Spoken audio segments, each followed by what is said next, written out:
Have you ever looked at your life and quietly asked yourself, what is wrong with me? Have you ever watched other women move ahead marriage, careers, stability while you felt stuck in the same place, carrying invisible weight no one acknowledged? Have you ever been kind, too kind, patient too? Patient until your generosity became something people expected, used, and never thanked you for? What if I told you that the years you are most ashamed of might one day become the years you are most grateful for?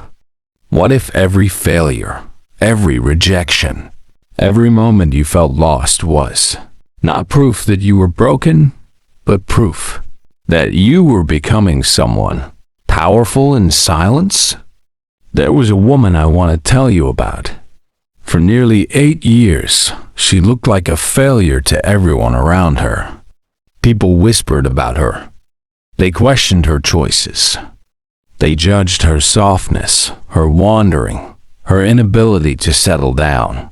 But while the world saw a woman going nowhere, something extraordinary was happening inside her. Her name was Eliza. Eliza lived in a quiet village surrounded by green fields and flowing rivers. She was 25 when the doubts began to surround her like shadows. She was educated, intelligent, kind in a way that made people feel safe around her. And that kindness, it became both her gift and her burden. While other women her age were getting married, building homes, earning respect, Eliza felt like she was drifting.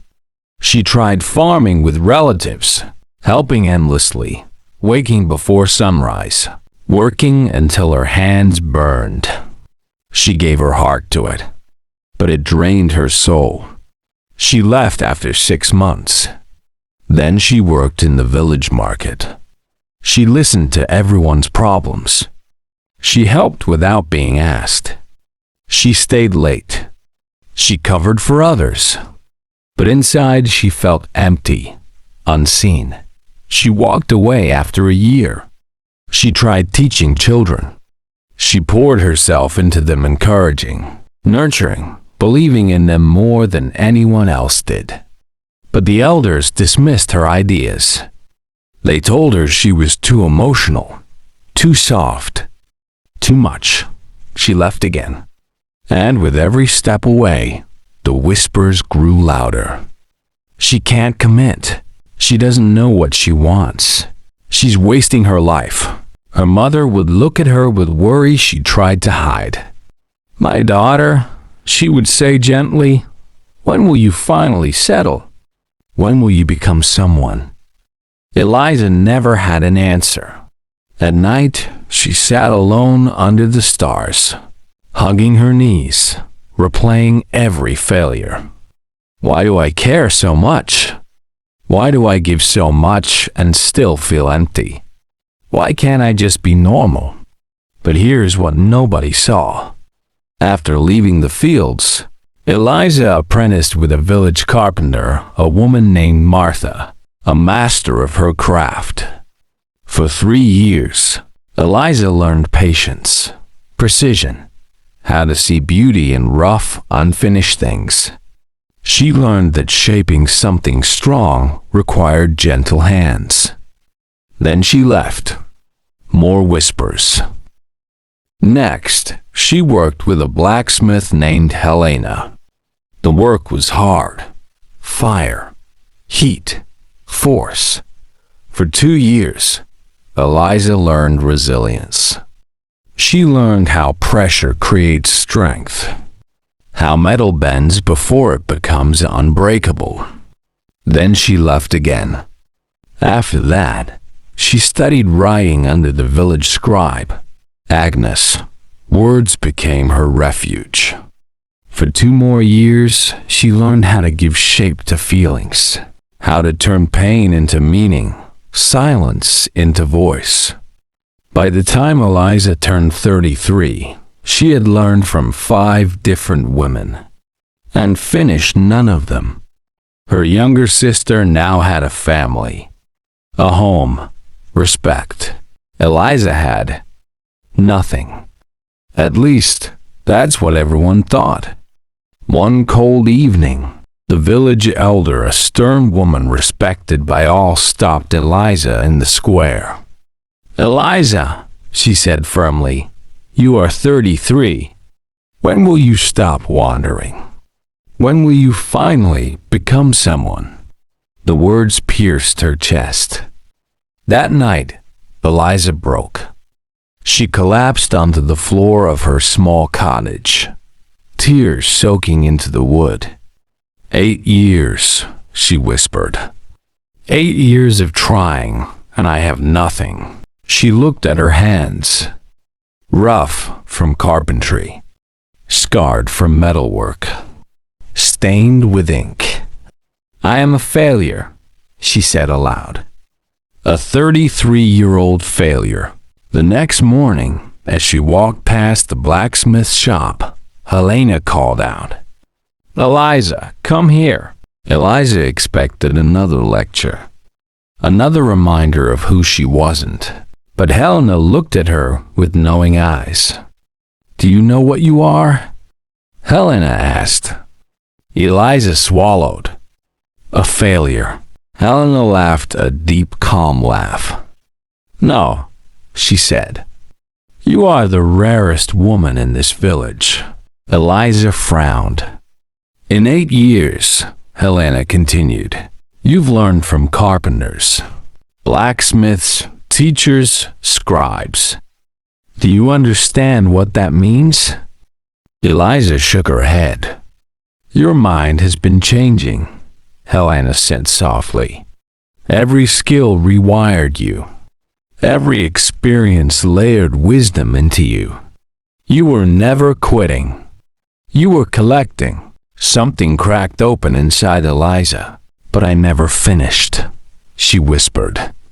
"You finished becoming," Helena replied. "And soon, all those pieces will connect." 3 weeks later, everything changed. A wealthy noblewoman arrived in the village, seeking a master craftswoman to build a grand estate. Gate wood carving, metalwork, and inscriptions combined. The carpenter could do the wood but not the metal or writing. The blacksmith could do the metal but not the rest. The scribe could write but nothing more. "This will take months," the noblewoman sighed, "and cost a fortune." That's when Eliza stepped forward. Her heart raced. Her hands trembled. "I can do all 3, she said. Laughter erupted. "Eliza? The woman who couldn't finish anything?" The noblewoman studied her, long, carefully. 30 days, she said. "Fail and you pay for my wasted time." Eliza nodded. "I won't fail." She worked like she had never worked before. Day 1 wood.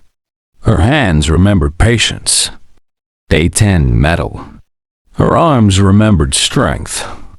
Day 20, words. Her heart remembered truth. And one night, exhausted and trembling, Eliza realized something. I wasn't lost. I was training. Every tear, every doubt, every exit. It was all preparing me. On day 30, the gate stood complete. The village gathered. Silence fell. The wood seemed alive. The iron danced. The words cut straight to the soul. The noblewoman whispered, "This is mastery." "How?" she asked. Eliza smiled. "I worked on myself in silence. From that day on, everything changed." But Eliza never forgot the lesson. Years later, a young woman knocked on her door. Lena, 22, eyes heavy with shame. "I'm lost," Lena whispered. "Everyone says I'm wasting my life." Eliza poured her tea. "How old are you?" she asked. 22. I was lost until 33. Eliza smiled. And I wasn't lost. I was becoming. She looked Lena in the eyes. Every place you give your heart to teaches you something. Even when people use your kindness. Even when you leave broken. You are not weak. You are gathering power. And now, hear this woman listening to this story. If you feel behind, if you feel used, if your kindness has been exploited, if you've given and feel empty, you are not failing. You are becoming. Set boundaries. Honor your growth. Work on yourself in silence. Let your transformation speak louder than their doubt. The world is waiting for the woman you are becoming.